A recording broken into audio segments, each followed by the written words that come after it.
much for joining us. We encourage you to like, share, and subscribe to this channel. We certainly appreciate it, and we're glad that you are here. You know, there is so much going on in the world, and a lot that we're seeing on television, and some things that we're not aware of until after the fact. But nevertheless, there's just a lot happening, a lot of shifting, a lot of changing, a lot of things that are being altered, a lot of things that are being turned over, a lot of things that are being adjusted and recalibrated, however you want to look at it. There are a lot of things that are happening in the world, and sometimes it can get overwhelming.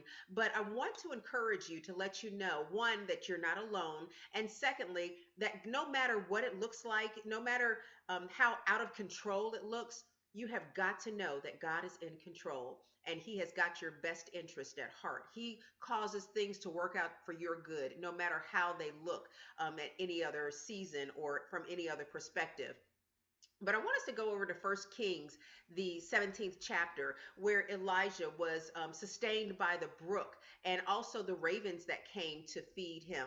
And he was there for a little while, but then there was a time when that brook and so the Lord really directed him after the brook dried up and sent him to a town where there was a woman that was ready to sustain him or take care of him and to make sure he was fed and taken care of. However, the woman didn't know that he was coming. At least there isn't anything that I've seen where it says that she knew that he was coming, that she was expecting him to come.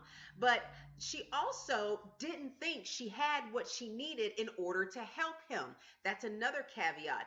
She just said, I've got enough for me. I've got enough for my son. We're going to make this last meal and then we're going to die. I mean, that was kind of where she had set her expectation. But obviously, God had another plan. So let me encourage you this way.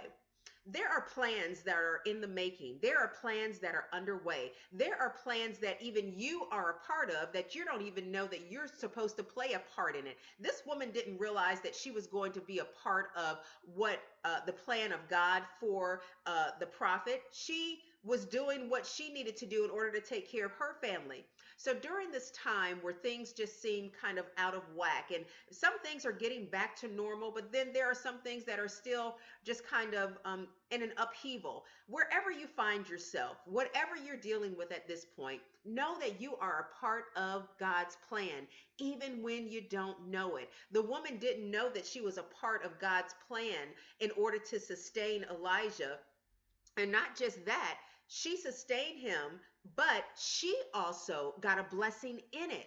So whenever God has a plan for you, I just believe this with my whole heart, you're going to come out on the better side of where you are, no matter how it looks. Now, it may not turn out the way we think it should turn out, but God promises in His word that He will cause everything to work out for our good. Remember, His thoughts are not our thoughts. His ways are not our ways. And there are some things that we don't understand because we have such close proximity to it. But then think about God. He's got that 180-degree perspective. He's got that 3,000 level perspective, whatever it is. You know, He's got that heavenly perspective.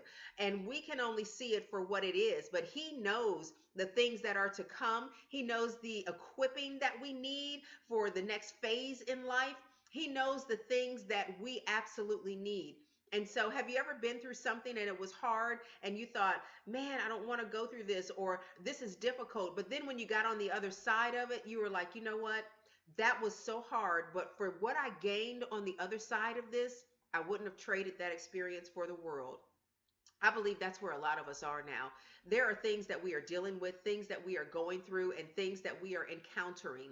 But I want to encourage you today that as you're walking through it, don't stop, don't sit down, don't give up, don't give up. You've got to keep moving, keep putting one foot in front of the other, keep putting one leg out of the bed, keep making sure you keep walking through that day, keep just moving. If you've got to crawl, go ahead and do it. If you've got to scooch the way the babies used to do it before they learned how to walk, whatever it is, even if you're just going through the motions on that day, don't stay stuck there.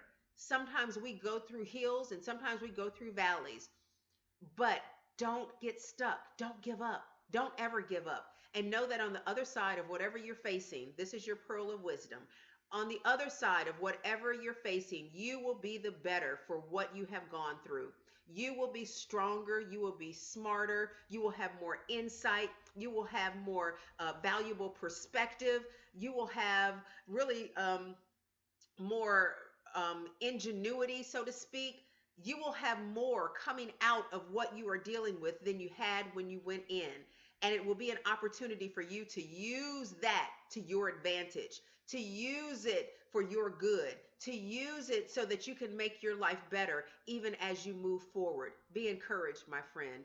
Don't allow discouragement or disappointment to keep you in the valley of discouragement or disappointment, to keep you in that valley. Don't allow that to happen.